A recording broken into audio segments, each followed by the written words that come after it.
Okay, let's dive right in. There's a 30-year-old treaty, a critical one, governing one of South Asia's most important water sources, and it is about to expire.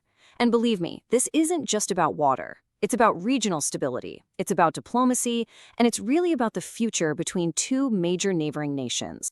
So here's how we're going to break it all down for you. First, we'll talk about that 2026 deadline and why it has everyone on edge. Then we're going to get into the nitty-gritty of the sharing formula, how it all works. After that, we'll look at the tensions that are bubbling up on both sides. And finally, we'll unpack India's strategic thinking as these huge negotiations get closer. All right, first up, that deadline. To really get what's going on, we have to understand why this one specific date is creating so much anxiety across the entire region. So it all comes down to this year right here, 2026.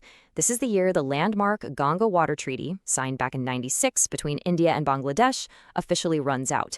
That means both countries have to come back to the table, and nothing is guaranteed. This timeline really lays it out perfectly, doesn't it? You can see the whole life cycle. It all started in 1996 with a 30-year deal. Fast forward to today, and you can feel the tension building. All eyes are now on 2026. Is it going to be renewed, renegotiated? That's the billion-dollar question. Now, this isn't just some simple procedural renewal, not at all. Analysts are saying there is genuine nervousness in Bangladesh. And that anxiety, it's being cranked up because they're watching how India is handling other water agreements.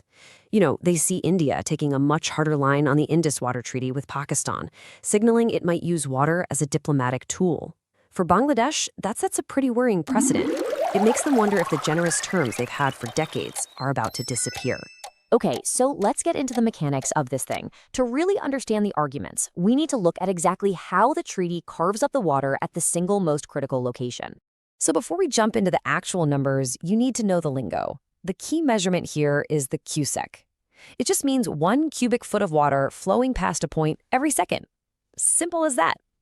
Every number in this treaty is based on cubics.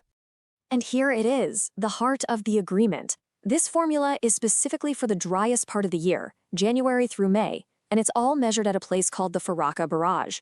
As you can see, it's a tiered system. If the river flow drops below 70,000 cubics, India gets 40,000 and Bangladesh gets whatever is left. If the flow is a little higher, they just split it right down the middle, 50-50. But the most crucial part of this whole formula is this number right here, 35,000 cubics. This is the magic number. It's the absolute minimum guaranteed flow that Bangladesh is supposed to receive, no matter how low the river gets during that dry season. This single number has been the bedrock of their water security for almost 30 years. So now that we see how it's all supposed to work, let's dig into why it's getting so tricky. The reality is, the pressure on this water is mounting every single year, and the demands from each country are getting louder. This slide just lays out the core conflict perfectly. On one hand, you have Bangladesh pushing hard for a quick deal, and not just for the Ganga, but also for the Teesta River, another major water source where an agreement has been stuck for years. But on the other hand, India is facing immense pressure at home. We're talking about a population of 1.4 billion people, brutal heat waves, and shrinking river flows.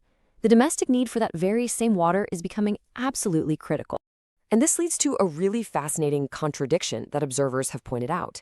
The source material notes that, while some of the political talk inside Bangladesh can be pretty hostile toward India, the hard reality is that the country completely depends on its neighbor for the water that keeps millions of its people alive and working. It's a classic clash between political rhetoric and on-the-ground reality. All right, so let's bring it all home in our final section and look at how all of this is feeding into India's strategic thinking.